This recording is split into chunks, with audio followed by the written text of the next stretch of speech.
Baik, perkenalkan nama saya Windy Septian Panizai dengan NIM 1229010. Di sini saya akan mau mempresentasikan ujian akhir semester saya dari mata kuliah Analisis Data dan Cuaca Iklim.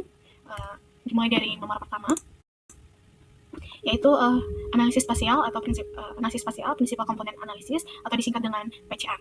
Jadi terdapat 3 gambar di slide pertama ini, yaitu yang pertama script plot PCA, curah hujan Pulau Sulawesi. Jadi dari gambar ini menunjukkan pola penurunan eigenvalue yang tajam pada beberapa komponen awal. Jadi kemudian habis itu diikuti oleh bagian kurva yang relatif melandai pada komponen berikutnya. Jadi pola ini mengindikasikan adanya pemisahan yang jelas antara komponen utama atau PC yang membawa informasi dominan dan komponen lanjutan yang hanya menyumbang variasi kecil. Jadi setelah titik lekukan atau disebut elbow, penambahan jumlah komponen tidak lagi memberikan peningkatan informasi yang signifikan, sehingga sebagian besar variabilitas curah hujan Sulawesi telah direpresentasikan oleh beberapa PC pertama. Jadi sesuai dari NIM saya memilih Pulau Sulawesi. Sesuai dari NIM saya masuk ke bagian wilayah Pulau Sulawesi. Jadi di gambar berikut di sampingnya itu merupakan gambar pemotongan sesuai pulaunya.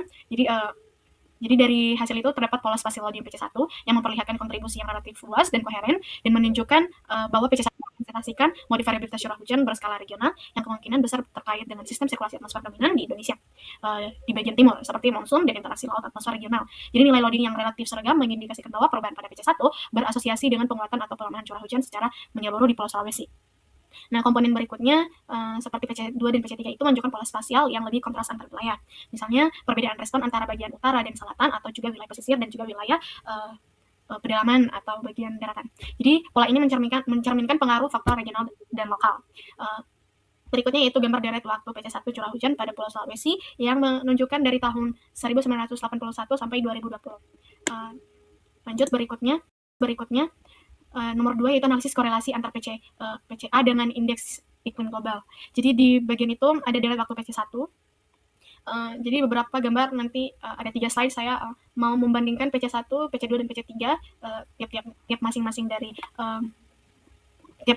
PC-nya. Jadi baik dari ENSO maupun juga dari IOD-nya.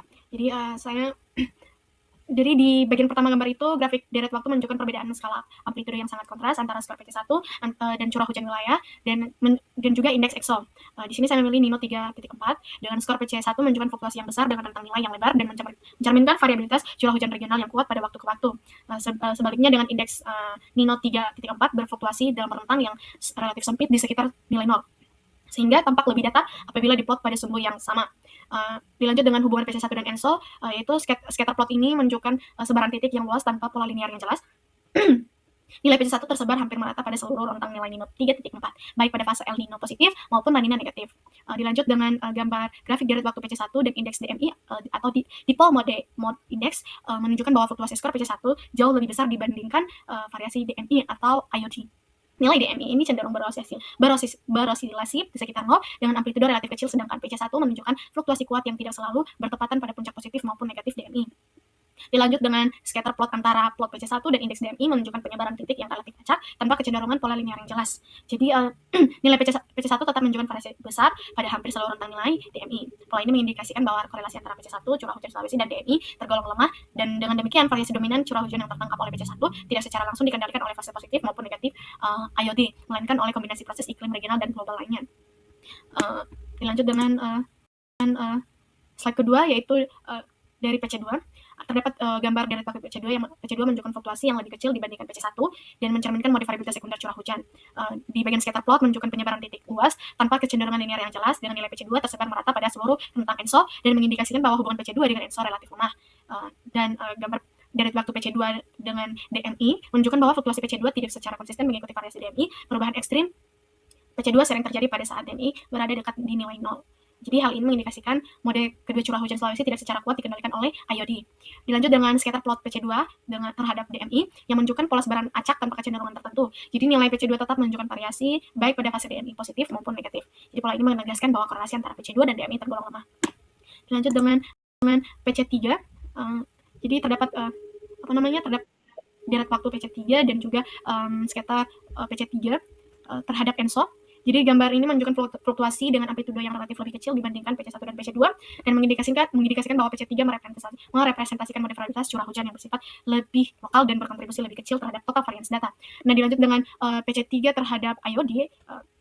Gambar ini menunjukkan karakter fluktuasi yang berbeda di mana PC3 berfluktuasi secara relatif cepat dan tidak beraturan, sedangkan DMI berosialisasi dengan amplitudo yang kecil di sekitar 0. Jadi tidak terlihat adanya kesesuaian temporal yang konsisten antara fase positif dan juga negatif dengan perubahan signifikan pada PC3.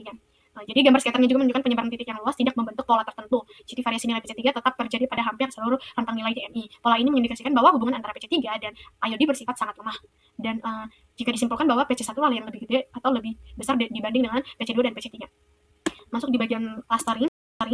Nah, di gambar pertama itu terdapat grafik deret waktu jumlah bintik matahari menunjukkan pola siklus aktivitas matahari yang jelas. Jadi ditandai oleh dua puncak utama selama periode pengamatan tersebut. Puncak pertama dengan intensitas tinggi merepresentasikan maksimum siklus matahari ke-23 dan kedua yang sedikit rendah itu menunjukkan maksimum siklus ke-24. Di antara kedua puncak tersebut terlihat fase minimum yang cukup panjang dengan jumlah sunspot mendekati 0.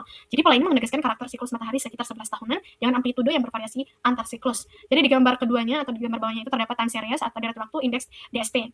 Yaitu menunjukkan bahwa sebagian besar nilai berada pada kisaran mendekati 0 sehingga sekitar minus 50 nt yang merepresentasikan kondisi geomagnetik relatif tenang. Jadi namun terdapat beberapa kejadian penurunan tajam hingga nilai negatif yang besar yang mengindikasikan terjadinya badai geomagnetik kuat hingga ekstrim. Dilanjut dengan gambar berikutnya itu terdapat elbow atau metode elbow sunspot, yaitu menunjukkan penurunan nilai inertia dan untuk Silhouette-nya itu menunjukkan nilai tertinggi pada jumlah cluster kecil. Dan di bawahnya untuk grafik elbow method juga untuk indeks DST menunjukkan pola penurunan inersia yang tajam pada jumlah cluster awal dan untuk Silhouette score untuk data DST menunjukkan nilai tertinggi pada jumlah cluster kecil yang mengindikasikan pemisahan cluster yang paling baik. Jadi untuk dilanjut dengan slide berikutnya yaitu bagian plot hasil clustering Siemens pada data sunspot menunjukkan pemisahan yang jelas antara beberapa tingkat aktivitas matahari. Dengan cluster ini sunspot rendah merepresentasikan fase minimum, cluster menengah merepresentasikan fase transisi, dan cluster dengan nilai tertinggi menunjukkan fase maksimum aktivitas matahari. Jadi pola temporal cluster mengikuti siklus matahari dengan baik, menunjukkan bahwa metode clustering berhasil menangkap karakteristik fisik utama aktivitas matahari. Dan gambar di sampingnya itu merupakan hasil clustering Siemens pada indeks DST yang menunjukkan pemisahan kondisi geomagnetik ke dalam beberapa tingkat intensitas gangguan dengan nilai DST mendekati nilai 0 dan merepresentasikan kondisi geomagnetik tenang. Cluster menengah menunjukkan gangguan lemah hingga sedang, dan cluster dengan nilai DST sangat negatif merepresentasikan badai geomagnetik kuat. Next yaitu nomor 4, machine learning atau supervised learning. Jadi di gambar ini yang terdapat deret waktu PC1, PC2, PC3 dan PC4 sampai PC5 dan terdapat hujan rata-rata Sulawesinya. Itu gambar yang menunjukkan hubungan antar skor PC1 hingga PC5 dengan curah hujan rata-rata spesial wilayah Sulawesi sebagai variabel target. Jadi nilai curah hujan ini rata-rata spesial dianalisis memiliki variasi hingga mencapai 250,99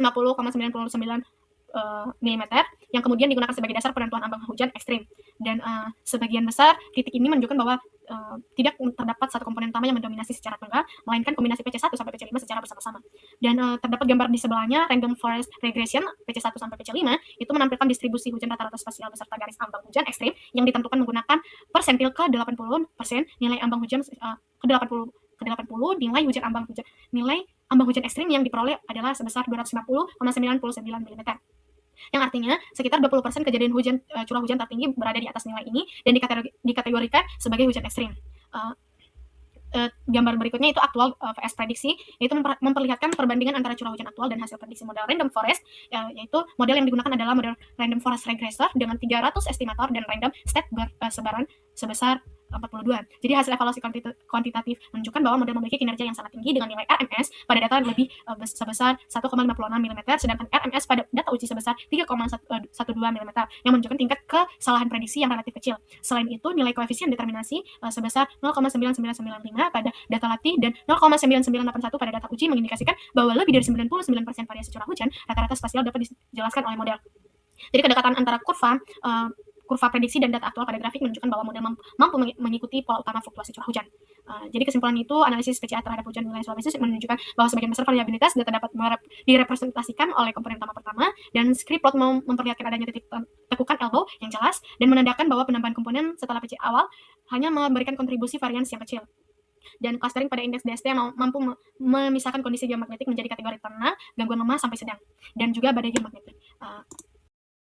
Baik, sekian dari hasil presentasi saya ucapkan terima kasih.